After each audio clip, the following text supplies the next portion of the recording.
খাদ্য চেয়েছে, তুমি খাদ্য দাওনি, পানি চেয়েছে, পানি দাওনি। ওই ধনী লোকেরা বলবে, ইয়া আল্লাহ, আপনাকে আমরা কিভাবে খাদ্য দেব, আপনাকে আমরা কিভাবে কাপড় দেব, আপনাকে আমরা কিভাবে পানি দেব, কিভাবে আপনাকে দেব, আপনাকে তো পাইনি। তখন আল্লাহ বলবেন, আমার ওই লোক গরিব ছিল, তোমার কাছে গিয়ে সে খাবার চেয়েছে, অন্ন বস্ত্র চেয়েছে, তুমি তাকে বারণ করেছো, তুমি তাকে নিষেধ করেছো, তুমি তাকে খাবার দাওনি, তুমি তাকে পানি দাওনি, তুমি তাকে পরিবারের কাপড় দাওনি। আজকে তোমাকে আসামি হয়ে তুমি এই জায়গায় দাঁড়িয়ে থাকো, তোমার বিরুদ্ধে আমি মামলা দায়ের করলাম, জান্নাতে যেতে পারবে না, এই জায়গায় দাঁড়িয়ে থাকো। হাসরের মাঠে এত গরম হবে, সূর্যটা মাথার উপরে চলে আসবে, এত গরমের কারণে কেউ হাঁটু বরাবর, কেউ বুক বরাবর, কেউ এরকম কোমর বরাবর গ্রামে সাঁতার কাটতে থাকবে।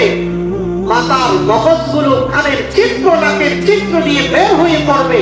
এই কঠিন অবস্থায় আমাকে আপনাকে যদি আল্লাহ তাআলা জিজ্ঞাসা করে, হে বান্দা, তোমার এলাকায় গরিব, অসহায়, দুস্থ মানুষ ছিল, তুমি তাদের পাশে দাঁড়াওনি, তুমি তাদেরকে সহযোগিতা করোনি, তাদের খাবারের খবর নাওনি, শুধু তুমি নিজে তুমি 3 বেলা ভালো ভালো খাবার গ্রহণ করছো, অসহায় মানুষের খবর নাওনি। আল্লাহ যদি আমাকে আপনাকে এই প্রশ্নটা করেন, হাসরের মাঠে কি জবাব দেব? এজন্য এই এলাকার ধনী ভাইয়েরা শুনো, এই জনসম্পদ আল্লাহ তাআলা এক সময়, এই জনসম্পদ আমার ছিল না, এই জনসম্পদ আমি কবরে নিয়ে যেতে পারবো না। এই জনসম্পদ সাময়িকভাবে আল্লাহ তাআলা এই জনসম্পদের আমাকে প্রতিনিধি বানিয়েছেন, মালিক বানাই নাই। যদি মালিক হতাম তাহলে এই সম্পত্তি আমি কবরে চলে যেতে পারতাম।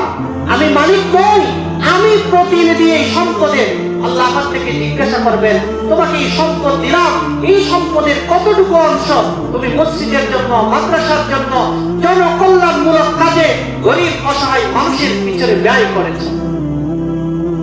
আজকে সমাজে দেখা যায়, যারা ধনী তাদের সম্পদ বাড়াইতে থাকে, যারা গরিব তারা গরিব হইতে থাকে। ধনীরা গরিবদেরকে শোষণ করে, বড় লোকরা ছোট লোকদেরকে শোষণ করে। সমাজে যাদের অবস্থান ভালো, তারা শুধু গরিবদের উপরে জুলুম, নির্যাতন, নিপীড়ন চালাইতে থাকে। কিন্তু আল্লাহর কাছে ছাড় পাবেন না, আল্লাহর কাছে ছাড় পাবেন না। আল্লাহ তাআলা আপনাকে যে সম্পদ দিয়েছেন, এই সম্পদের মালিক আপনি নন।